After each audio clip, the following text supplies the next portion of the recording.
Just go for it. Okay, ready?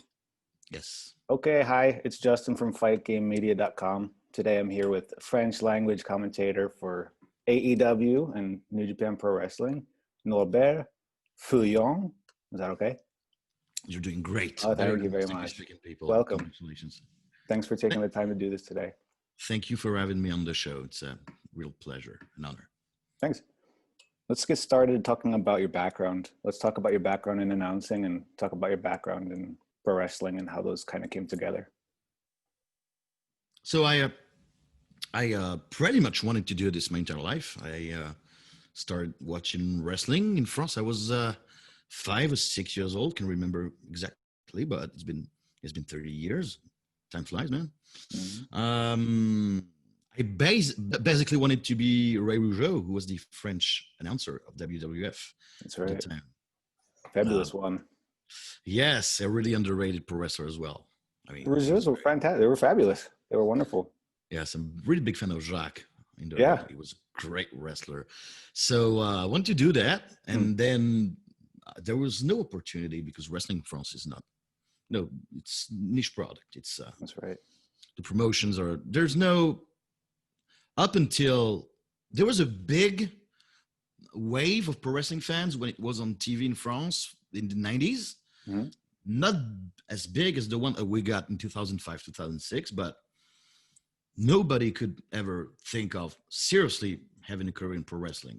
It's not like soccer or any other sports or whatever, because there were no real wrestling schools. There were no important wrestling shows promoted by French promotions at the time. The peak for wrestling in France was in the 70s and the 80s for the French promotions, but in the 90s, early 2000s, it was not that big at all. So, and then I started the very first wrestling podcast in France. Mm-hmm. And I got noticed by a friend, somebody who became a friend of mine, who started his own promotion, and he wanted me to be the ring announcer. It was in 2009. I got noticed by more promoters, and they hired me. So I started, 11 years ago, as a ring announcer. And then I saw a TV station in France, cable station called Manga, who were to air Dragon Gate in France. So they had a casting, and I passed and succeeded. And I did Dragon Gate for 2 years, 2011, 2013. And that's how it started, basically. I did a bit of Ring of Honor on national TV for a few months. And then New Japan on cable television. And now Dynamite for AEW. It's always fun to reminisce about how it got started. It was pure luck. But that's cool, though. And let's talk about Dragon Gate real quick. How was that? You did 2 years, and that was at a pretty prime time for Dragon Gate, too. It was, so we started doing Dragon Gate, it was 2011, but we were really late on schedule. We were like a year and a half late. Oh, okay. Probably because the program was cheaper because it was older. I think that was and people really didn't care about that, the fact that it was 1 year and a half of difference in time. That's cool. Because it was not the first time there was an alternative to WWE. But this one was special because Dragon Gate is really different. And people enjoyed it no matter what, because the style was so, flashy and spotty and fun. And it was at a time where it was very successful.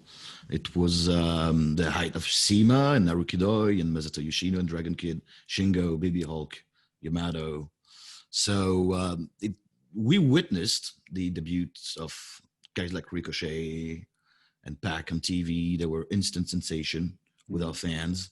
It was a very easy learning experience as far as being a broadcast announcer, because you had nothing much to do. Like the action spoke for itself.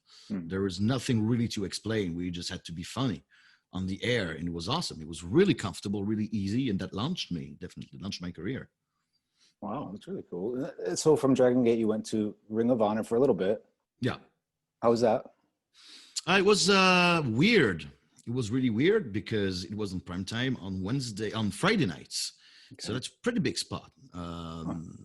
slot, I should say, pretty big slot, and it didn't last. It lasted for I think 4 months in my recollection. Mhm. The problem is the station at the time didn't want to buy shows from elsewhere. They wanted to produce everything. So we got cut. And the viewership was pretty good, but it was not what they wanted to be promoting mainly on the station at the moment. So we got cut.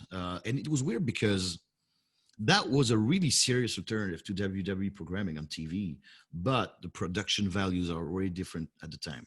And Ring Yeah. of Honor, it didn't look as good as WWE. The wrestling was good, but I think that many people who were really used to WWE on TV could not, get used to that new style, a purest form of wrestling, and they wanted, big stars and entertainment and good-looking shows. And Ring of Honor at the time was not.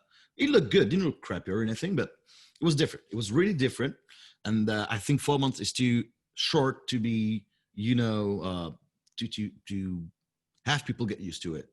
I think, and it was the first show that I commentated with my current broadcast partner, who's doing AEW with me. He had never done commentating before, so that was that was a learning experience for him and for both of us as a team. So I value dearly that period of my career because it started pretty much what we are doing today. But it's a very frustrating experience because 4 months is really short, and I thought we had the good thing going. That was a pretty serious bump in the road for us. In France, did you have a TNA on TV there? Yes, for a good number of years. I don't know because I didn't watch, to be honest. Yes, it lasted on cable television for a few years, and it just stopped. I don't know why. I have no contact with the station or TNA or whatever. So Was it yes, popular? not really. In my estimation, I maybe I didn't follow the right people on social media. Maybe I didn't really look for the information myself. Doesn't look to me as it was not as popular as it is in the UK. Right. Yeah, that's why I was wondering. It got pretty popular in the UK, especially around the time that you started doing commentary. Yeah. So I cannot answer that properly. Well, maybe that's it. No, it's okay because that's a good way to. We were talking about it last night. We're talking about the difference between the UK and German wrestling scene, the kind of divide, and how France is in its own bubble because French media, that's people like French stuff first, and everything else that's going to be more niche. Like that's WWE. true. Yes, there's no real France will do France, Germany will do Germany, UK will do UK. There's no such things as a European scene. If it's TV or the actual pro wrestling taking place in those countries, there's no real what's the word I'm looking for? Connections. There are connections, but there's no unity. Right. There's no alliance between any. Between some indie promotions, there are. I know XW are doing shows with another French promotion called the APC, but that's about it. Honestly, just a business thing, really. Just business, yeah. No, The language barrier is in France. It's really important. The language barrier. Yeah. We were surprised of how many people need a French commentary team to watch AEW. Yeah, we thought at the beginning that most people would watch illegally on the internet, whatever, or on Fight in English, but they don't. They really need a French team to commentate on the product. I don't know if it's the case in Germany, but there's no crossover. That's what I wanted to say. Yeah, that's the word I was looking for. Let's see.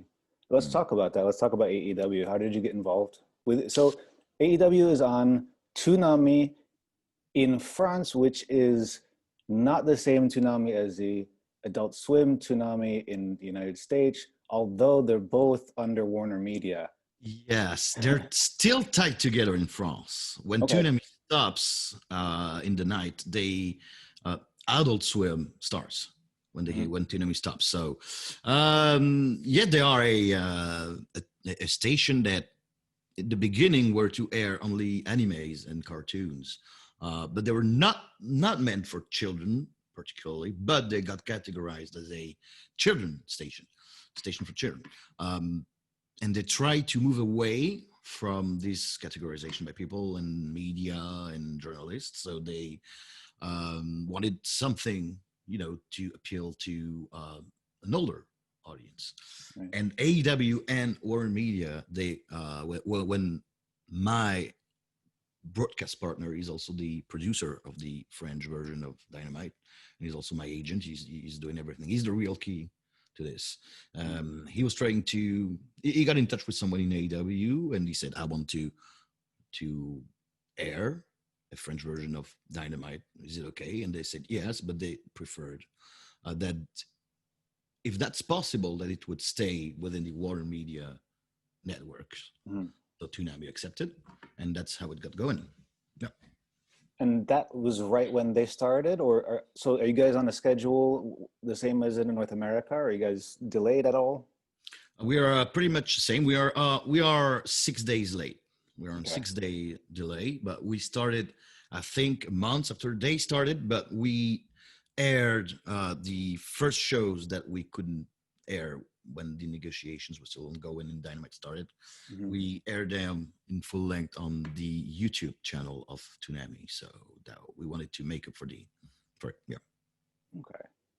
So how is right now there's a schedule issue with the NBA and what happened earlier today with NBA. Certain teams went on strike and the games were canceled.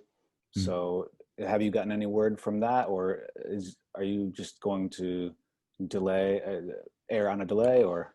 It will not affect our slot, our Tuesday time slot at all, because we can record as soon as the show is over. When it's taped, we record our show days sometimes before it airs in the US.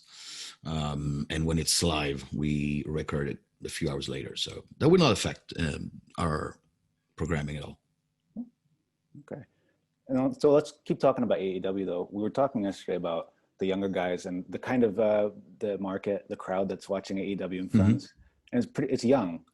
It's teenagers to, I don't know, maybe 30s. What would you say?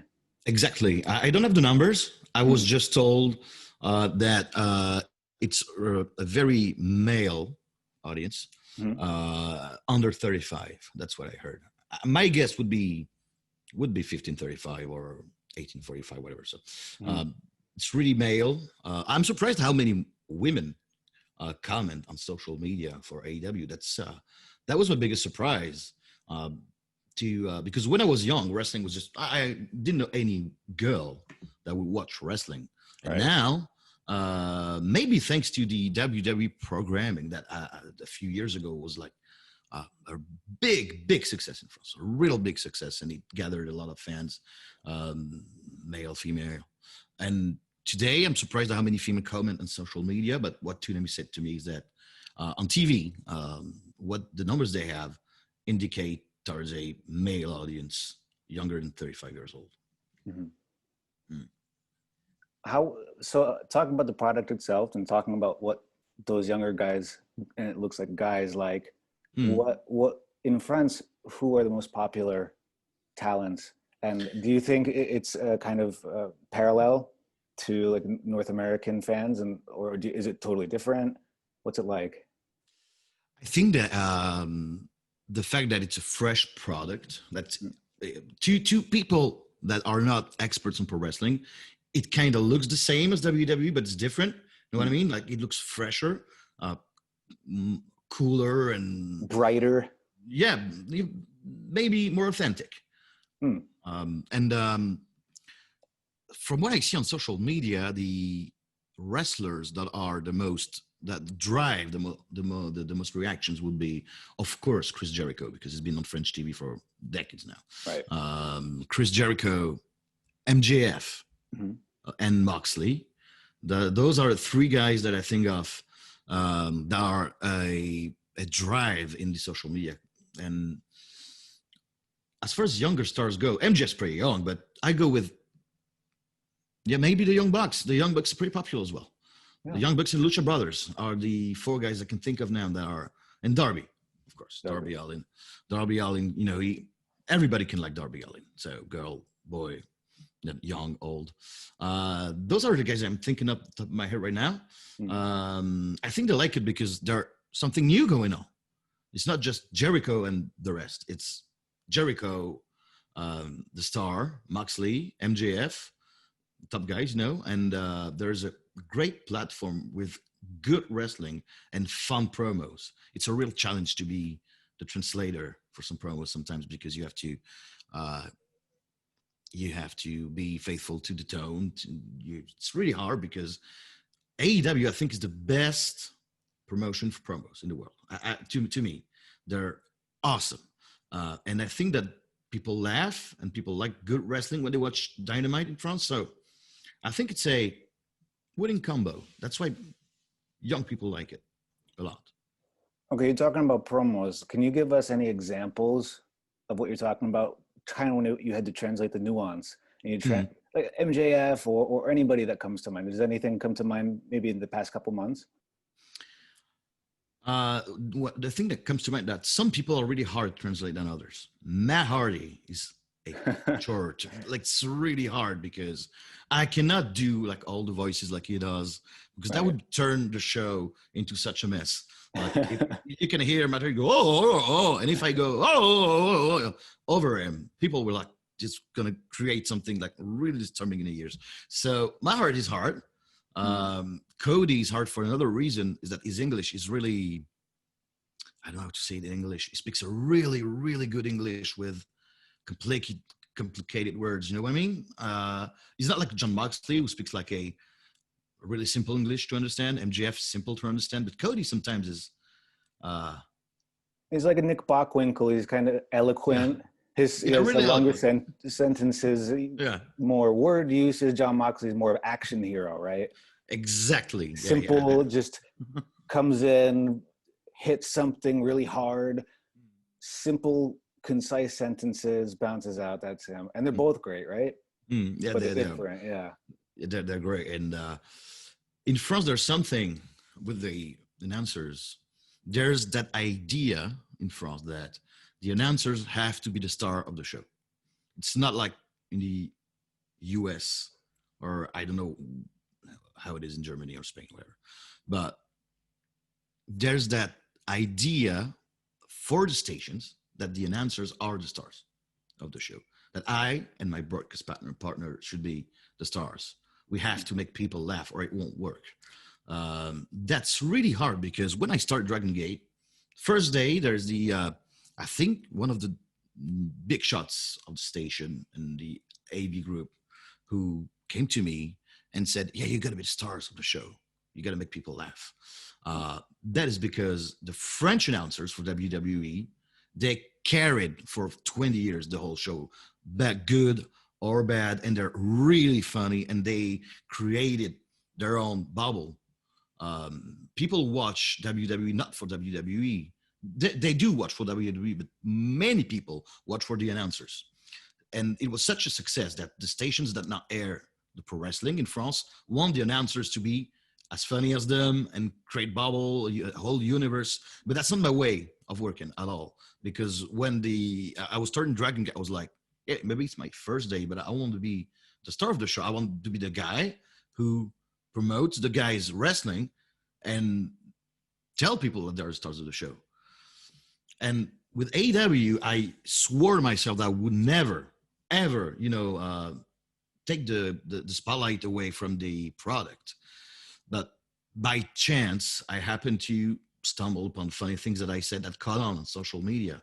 And sometimes when Britt Baker is on, I have to, modify my voice and sound like a, cliche, bitchy woman. Can we hear a little bit of that, or? It's going to be in French, right? Yeah, it's okay. So let me think of something to say. Big Swole, là, je pense que tu as fait une grosse erreur en t'attaquant à moi parce que je suis une dentiste, je suis un modèle. So that's what I would do. Man, that's awesome. Yeah. And that's very good. I know because that's very good. I was always shy about it. Like, should I be the show with my partner, or I have problems finding the right balance between the two. It but seems people, like everyone come back. is, yeah. People come back to the show also for that. So I swore to myself I would never do it, and now I'm starting to do it. People in France, they love it. So pretty much. Well, I mean, I don't think you're taking too much away. I think you're enhancing what Britt Baker's already doing, because that is what she's doing. I mean, when she turned heel, whenever she did earlier this year, I mean, it was really like, whoa, this is really funny. This is good. Where was this? And I think if you can translate it and keep that feeling and nuance, I got the feeling. I don't know about the language, but I got the feeling for sure. Yeah, that's awesome. I'm happy it's caught on. It's difficult for me because I'm the babyface announcer. Because in France, we have to keep it that way. That's really important. Babyface and heel. So can you explain how it's set up on AEW? So you're the babyface and you're with your partner, and how does he act? Like a Bobby Heenan style, or? He has a really unique style because when he started, people were like, he's really soft-spoken, even on the air. He's not, I'm shouting everywhere, like cliche. Oh, welcome to Dynamite, blah, blah, blah. And he's like, yeah, welcome to the show, blah, blah. And there's a contrast in our styles and voices. At first, people were not used to it. So they were like, he is not, they thought was not good because he's not a lively announcer. Like his role, we announce him as the statistician and analyst. So when there's a big match, he lists all the numbers, all the matches that the wrestlers had before fighting, say they're 12 victories to 8, blah, blah, blah. And we build up from here to keep it sports-like, to keep it sporty, right? Right. And when he's doing his heel gimmick, he is really funny because he's cynical. He's really cynical, calling John Moxley a car thief, things like that. Saying that there's, I do say complot in English. There's, oh my God, conspiracies and all this. So he's not like a Bobby Heenan. He doesn't have one-liners that you remember, but the atmosphere that he creates is the one of a really cynical guy. And I have to be a liar as well, because sometimes he's right about the heels, sometimes he's right and I know it. So I've got to lie to people as a babyface to keep the babyfaces. But people like it because they know that I didn't want to be the cliche, goody two-shoes babyface. Right. It's a different era now. Everybody knows social media, internet, whatever. People know what's going on. So I cannot be like Gorilla Monsoon used to be, for example, kind of be that kind of guy. I would lie blatantly to keep the baby faces strong sometimes. And that creates a fun, dynamic between us.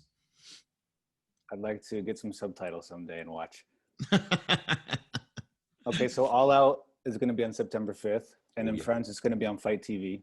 Yes. So do you have any predictions on the main event or any of the other matches that come to mind? What are you thinking? I don't know, man.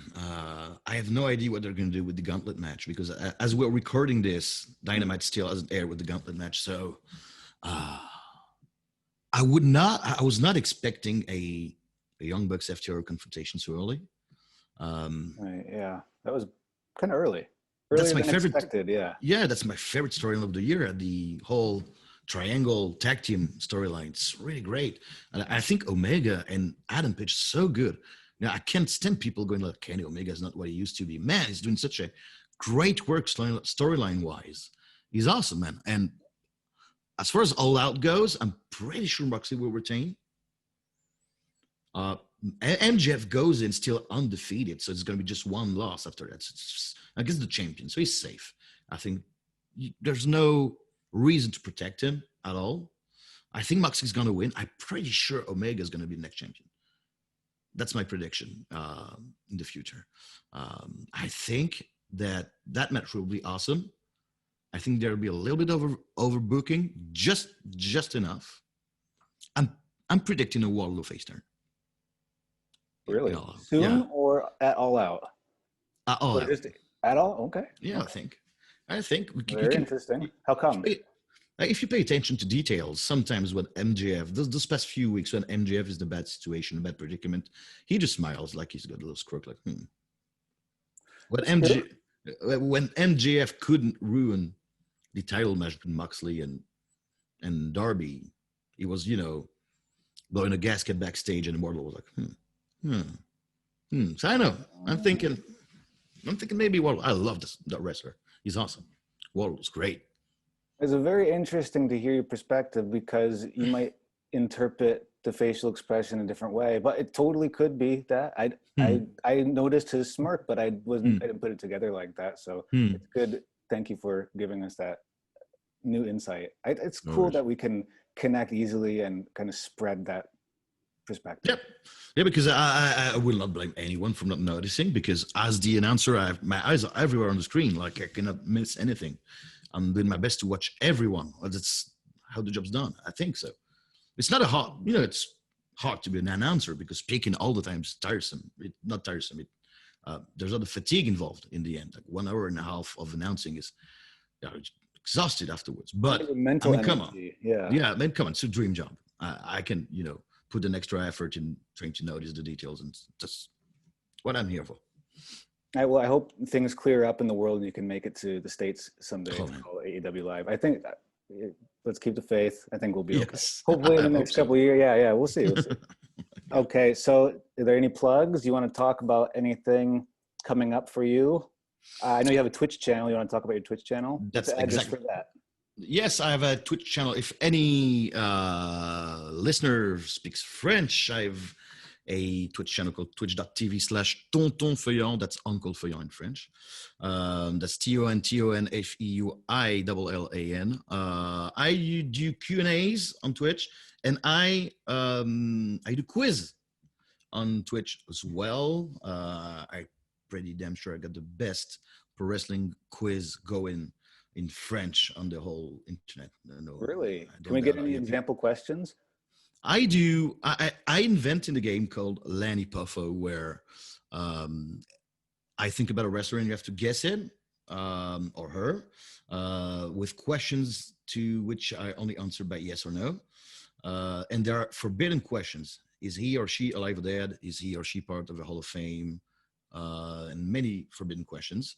I do a game called it's called Lanny Puffo, because the only time I lost was with Lanny Puffo. I just couldn't guess it. There's a game called Chris Jericho, because it's a list where I announce a theme, like, for example, every Canadian champion in WWE history, and people have to quote name and make the list, and if they wrong once, they're eliminated. Lots of games like that. There's a championship that's being defended right now. It's really funny. If you speak French, I encourage you to subscribe, of course, and follow twitch.tv/Tonton Feuillan. Thanks for letting me plug that in. Of course. Thank you, Uncle Feuillan. Thank you. Thank you so much. This is great, and I hope people can get at you and learn from what's going on over in France. Yeah, thanks. Okay. Thank you so much.